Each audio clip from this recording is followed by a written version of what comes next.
Good morning. Welcome to Lessons with Lizzie. I'm Liz Calton coming to you from East Tennessee this wonderful Wednesday morning.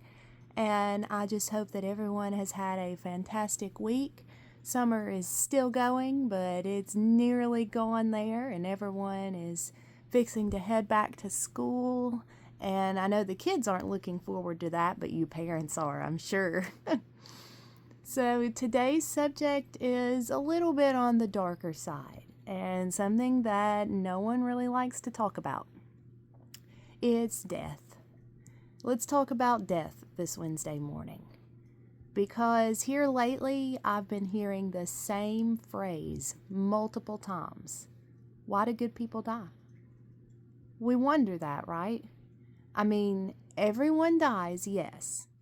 But sometimes it feels like the kindest people, the people who brought so much light into your life, are the ones that we lose too soon.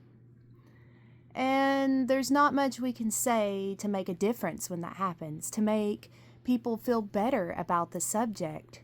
But I want you to think, when you are outside and you're in a field, or in the greenhouse, and you're looking at all of those beautiful flowers, which ones are you going to choose first? Are you going to choose the wilty ones or the crunchy, not so vibrant ones? No. You pick the most beautiful ones, right? You make a bouquet of the most beautiful flowers. And sometimes that's how it feels. It feels like the most beautiful flowers, the most beautiful people are the ones missing from the garden. That's how we feel sometimes, isn't it? We look around and we wonder, why them? Why now? Why, God? And we may even get angry with God for taking someone so special away so soon and leaving all the evil in the world to live. This isn't a new question. Even the Bible talks about it. Isaiah 57, 1 and 2. The righteous perish, and no one takes it to heart. The devout are taken away, and no one understands. The righteous are taken away, to be spared from evil. Those who walk uprightly enter into peace, and they find rest as they lie in death. And that's a really hard verse to read. Because it tells us that even in biblical times, people still ask the same questions we ask today. Why would someone who loves God be taken so soon? And we don't always get that answer, and sometimes we never get that answer. But what God gives us is hope. God doesn't leave us with only questions. Jesus gives us something else. He gives us hope. John 14, 1 through 3. Do not let your hearts be troubled. You believe in God. Believe also in me. My Father's house has many rooms. If that were not so, would I have told you that I'm going to prepare a place for you? And if I go and prepare a place for you, I will come back and take you to be with me, so that you may also be where I am. So I'm not saying this to focus on death. I'm saying this to bring you hope in the face of death, to bring you peace when you have doubts.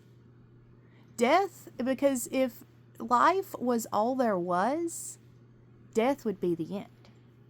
But because of Jesus, death is not the end of our story. It's the beginning of eternity with Him.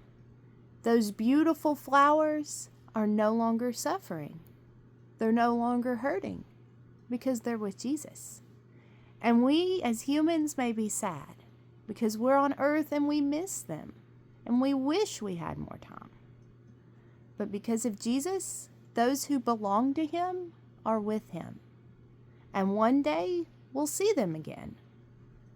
So if you're grieving today, I want you to remember our hope is in Jesus. Because for those who trust Him, death isn't goodbye forever. It's, I'll see you again. So if you've been asking, why them? Why now? Know this. God isn't afraid of your questions. And even when we don't understand His timing, we need to trust His heart. Because one day, for those who belong to Christ, every goodbye becomes a "I'll see you again." So today, don't let death be what you remember most.